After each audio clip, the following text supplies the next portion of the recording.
I'm Kathy Dykstra. I am here doing the second video for the Maddie pattern. And I thought before we got started with sewing, I wanted to give you a quick rundown of how I approach sewing any pattern, regardless of what it is.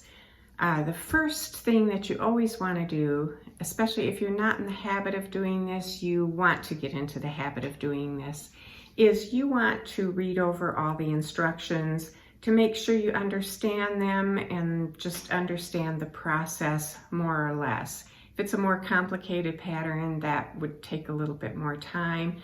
For this pattern, that's a very quick process because this is a pretty simple dress to make. So I first read over all the instructions, then I get the dress or the garment cut out and get all the markings transferred onto the garment. Any markings, dots, notches, anything like that, you want to make sure you transfer those before you remove it from the pattern piece. And I also cut out all the interfacing. And my process is, if there are parts that need interfacing, obviously a more complicated dress, you might have collars and cuffs and things like that. I apply the interfacing to all the pieces that need interfacing at one time, and that way you don't have to stop and do that when you get to each new step. So on this dress, you can see, I mentioned in the previous video, I always interface behind where the zipper is going to be. So I've just cut a little 1-inch strip of interfacing that matches the curve of the center back here, and I have applied that to both sides of the dress. And I have also put my markings, the little dots that need to be there, and hopefully you can see this. The next thing that I did was these little segments around the waist need to have stay stitching lines. So that's just a shortened stitch length that you stitch right on the seam line. So your 3/8 inch seam line, and I did it in white. It shows up a little bit on this brown polka dot. So I went ahead and I did that for both the dress fronts and the backs to get that out of the way. I also cut any kind of bias cuts or any kind of bands or anything. I like to get all of that taken care of ahead of time. So I've cut my two 1.5 inch wide strips that will go over the shoulder of the dress, and then I had to cut several because I just had about 1/3 yard of the striped fabric. So I cut several of the 2 5/8 inch wide bias pieces that will be going around the hem. And I just measured the bottom of the hem from the cut pattern pieces and made sure that I had enough bias strips that I could join them together and it would be long enough to go around. I did want to mention this: if you're ever working with stripes with piping or bias and you need to join it, it's really important that you match your stripes when you join it, because if you don't, it's going to be so obvious. So I've done that. I've pressed it in half like it needs to be pressed in half. I also cut bias strips for the piping that will go around the neck. And I made my piping and I have trimmed the seam allowance down to the 3/8 of an inch. So by doing all of those tedious little jobs ahead of time, then when you sit down to actually start constructing, you don't have to keep stopping and cutting a strip here and there and or pressing your interfacing on, or whatever the task is. Once you sit down to sew, it goes much more quickly, in my opinion, to have all those little tedious jobs out of the way, and then you can go ahead and start stitching. So I have all my little bits and pieces ready to go on this dress. And there's one more thing that I wanted to mention. Because I am doing this out of a line piqué fabric, which has the little vertical lines going up and down the dress, when I got to cutting out the tabs for the side, the pattern piece has the grain line going this way on the tab, which would mean my lines for the piqué would have been running horizontally and the lines on the dress would be vertical. So I chose to cut this so that all these lines would line up properly. They would all be going in the same direction. And that is another consideration if you're doing something with stripes. You can go with the grain line either vertically or horizontally depending on what you prefer to do. You could also have your grain line be on the bias if you were doing a stripe or a gingham or something like that. In that instance, because of the stretch of the bias, you would definitely want to interface these to stabilize them so they wouldn't stretch out of shape when you were working on them. So now that we have all of that out of the way and we are ready to start sewing, the first thing that you want to do is sew a seam down the center front of the dress. And I've done that. I've stitched my seam. You also need to finish it in some way. And I've used my serger. You can also use an overcast stitch or even just a plain zigzag stitch on your sewing machine if you don't have an overcast stitch. You would just trim your seam allowance a little bit and then overcast or zigzag this seam. And then of course you're going to want to press it to one side, which I have done. I've got that all done and pressed. If you were going to do a monogram or some sort of embroidery on the bodice of the dress, this would be the time to do it at this point. This is going to be the easiest point that you can do that. So just thought I would mention that. You can also choose to do a tiny French seam, which I have done an heirloom version of the dress, which I think turned out really pretty.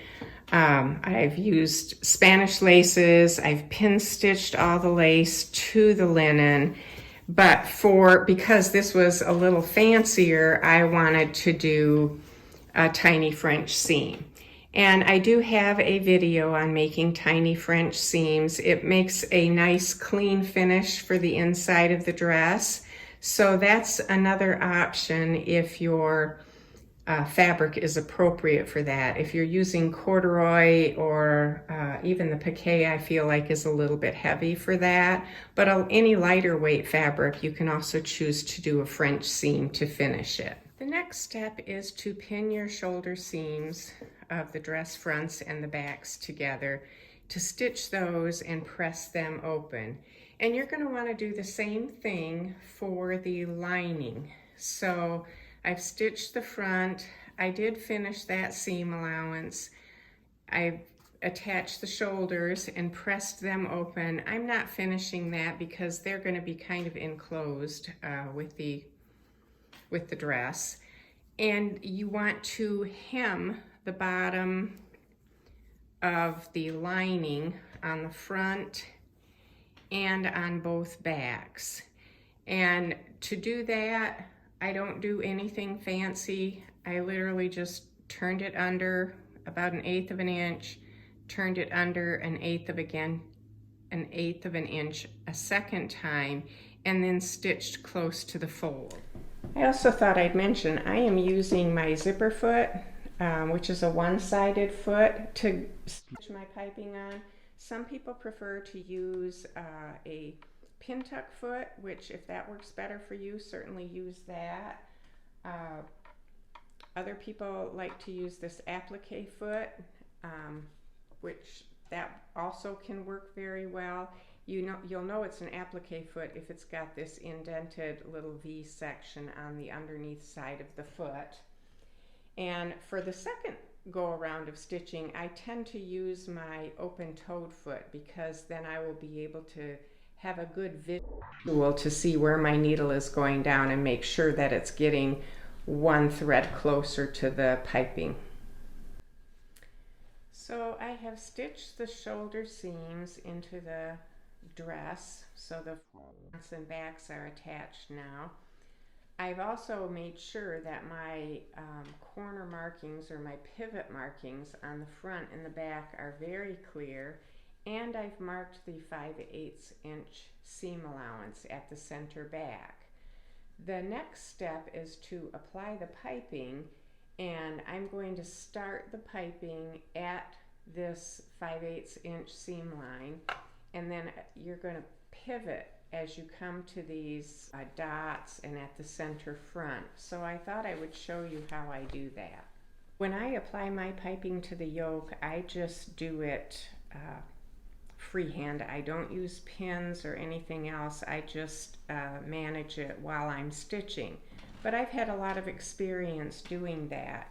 If you're not confident in your ability to keep that piping from shifting around and getting in the wrong place, that's where you would want to use a temporary basting glue. And that's where I use the glue baste it, because you can use this little tiny applicator tip and put it on the seam allowance of the piping and then press it in place.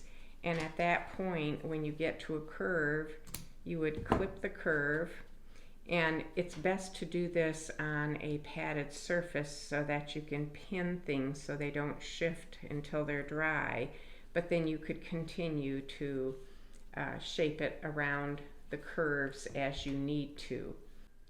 The first thing that I do is I remove some of the cording from out of the piping, because you don't want the extra bulk that comes from that. And you can feel the spot where the cording begins and ends. And I'm going to fold that back at a very sharp angle to begin with. And you want to make sure that the very folded edge, when you turn your seam allowance, is going to be exactly at that blue mark. That's important. So I've got that here. I'm going to use the needle down option on the sewing machine so that with each stitch it will the needle will stay in the fabric in case I need to pivot or turn. And I don't clip prior to stitching, but I know where this, I keep an eye on where that little blue dot is. So I'm going to stitch my piping to the neckline, making sure that this stitching line is a thread or two closer to the cording that's inside the piping than the previous one. Okay, and just keep an eye on where this is. Okay, I've got one more stitch. When I get to the point where I'm at the pivot point, that's when I put a clip into the seam allowance of the cording, of the piping. And you lift your foot up, you can get that clip in there, and then you can pivot as you know, as needed, and then continue stitching. You're not going to get as sharp of a pivot point as you would if you did not pipe around the neckline, but it will give you what I call a smooth pivot.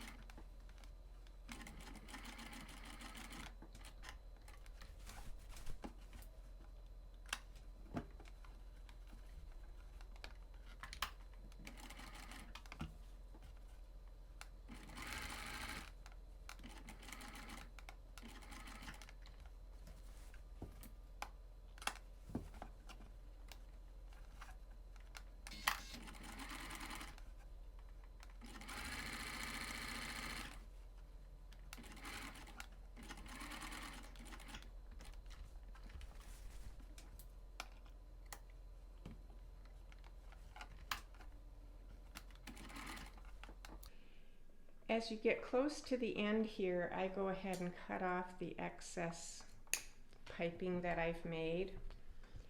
And you're going to want to do the same thing, and that is to remove the cording from that section of piping. So you can push this back to see exactly where that cording is going to come to the blue line, and then snip it off there. And once you've done, you can also fold that section back so that it's right at the blue line.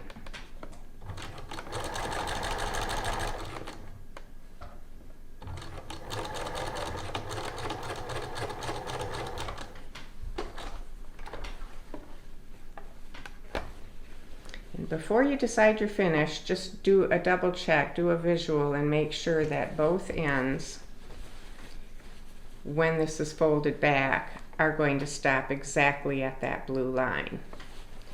And then, unless this is too bulky, I will wait and trim the excess from these foldovers until after I have attached the lining. Okay, so I have stitched my piping on. I did clip into the notched areas and then trimmed my seam allowance about in half.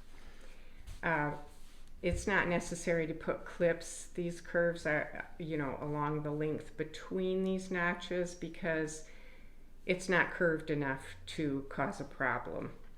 So you can see, I don't want anybody distressing, you're not going to get perfect points at your pivot points like you would if you were not piping around the neckline. So, and that's okay. This still gives a very nice look when it's worn. If you choose to put a lace trim around the neckline, if you're doing something more like this heirloom look, I did not line this particular dress at all because I wanted to keep it sheer and heirloom looking. In this instance, you want to make sure that you put the very edge of whatever lace you're using on the finished seam line. You don't want to put that at the cutting line of the fabric because that will make the neckline smaller, and you don't want to do that. So I'm not going to go into how to make the heirloom look. If you do heirloom sewing, you'll know how to do that. But I did want to mention that you do want to put the finished lace at the finished seam line, not at the cutting line for this particular technique. And I've used a pin stitch here with my machine. I used a size 100 needle and an 80 weight thread to do that. The next step is to pin your lining to your dress front and baste it together at about 1/4 of an inch seam allowance along both armholes. If you're doing a lapped zipper, you will also want to baste it together at the center back on each side. If you're putting in an invisible zipper, you don't want to do that. If you plan to use an invisible zipper, you would first want to press with not too hot an iron, but you want to press the coils of the zipper away from, you want to press them towards the inside. Then you would want to draw a line at the 5/8 inch seam down the back, the length of the zipper. And then you would put the zipper in, aligning the teeth of this. You want the top portion of the zipper to stop at the seam line here. And then you would want to align the teeth with that blue mark. And then stitch as closely as you can to the teeth. I don't use an invisible zipper foot. I use my regular zipper foot and it works just fine. But if you have an invisible zipper foot, you certainly can use that. So that is where you would stitch for your invisible zipper, and then it will roll in right at that seam line. After the zipper was stitched in, then you can fold this seam allowance over the zipper and the teeth, and I've got it pinned here, but you would have a stitching line there, and you would then stitch across the top here, and you would follow your previous stitching line. Just go closer, maybe 1/8 of an inch closer to this cut edge to do your next row of stitching. So if my pin there is your first row of stitching, you would want your second row of stitching here, and that will secure your lining to the inside of the invisible zipper. So let's see if I can turn that around and give you a sort of view. So that would hold the lining in and get your zipper finished all at one time. If you're putting a lapped zipper in, you do want to baste your lining to the dress fabric to hold it in place. And then you will take your zipper, and from the top of the zipper you want to measure down to where the base of the zipper is. And I would put a pin right there. And then you're going to want to sew your seam allowance from that pinned section to the bottom of the dress and finish it with whatever method you prefer to use for finishing your outside edges. What I plan to do for myself is, after I've got this basted in, I'm going to go ahead and serge all the way down both center back seams so that I can just press them open, and that way both seams will be finished.